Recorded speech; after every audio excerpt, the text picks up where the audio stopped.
Mambo mengi bwana shamba. Mjomba kapotea sana. Hatumuoni hapa kijiweni. Bwana nimeona kwamba nikae kidogo. Kidogo nipo shamba bwana, tunavuna unajua tena neema baba. Lakini unajua bwana yuko nyumbani. Tunapiga tunaelewa tena ikikaa tu hapo ndani inakuaje hao bwana kijiweni bwana acha tu. Sio. Kwa hiyo ndio maana kwa hiyo ndio maana. Lakini mkiangalia kazi inaenda vizuri. Kazi zinaenda jemba. Tunamshukuru Mungu. Abiria vipi? Abiria wanasemaje? Abiria hivyo tunaokota mmoja. Lakini sio kama mara ya kwanza pale. Mara ya kwanza pale walikuwa wengi. Lakini sasa hivi sasa hivi ni watu wako shamba. Sasa hivi unaenda tena watu wako shamba. Mimi nabadilika tena sana.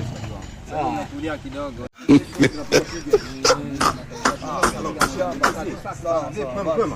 Naondoka hadi bwana.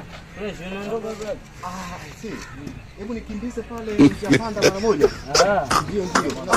Mmoja ni wali hapa kidogo maana gari naona kama itakuwa imeniacha. Brother, ukifika salama unipigie simu. Oya, vipi yule mdada yule ambao ulipata naye ajali ile siku? Ashapona kweli? Kwa nini? Au ameshakufa? Lakini brother ukifika unipigie simu. Wewe brother tunaingiliana kwenye kazi. Hamna, nendeni tu. Kuna nini? Mbona siwaelewi? Ngojeni kwanza nyie bwana. Wewe nenda brother. Wewe nenda kama siwaelewi. Ngombeeni kitu. Ngojeni fundi bora nifike salama na miguu bwana.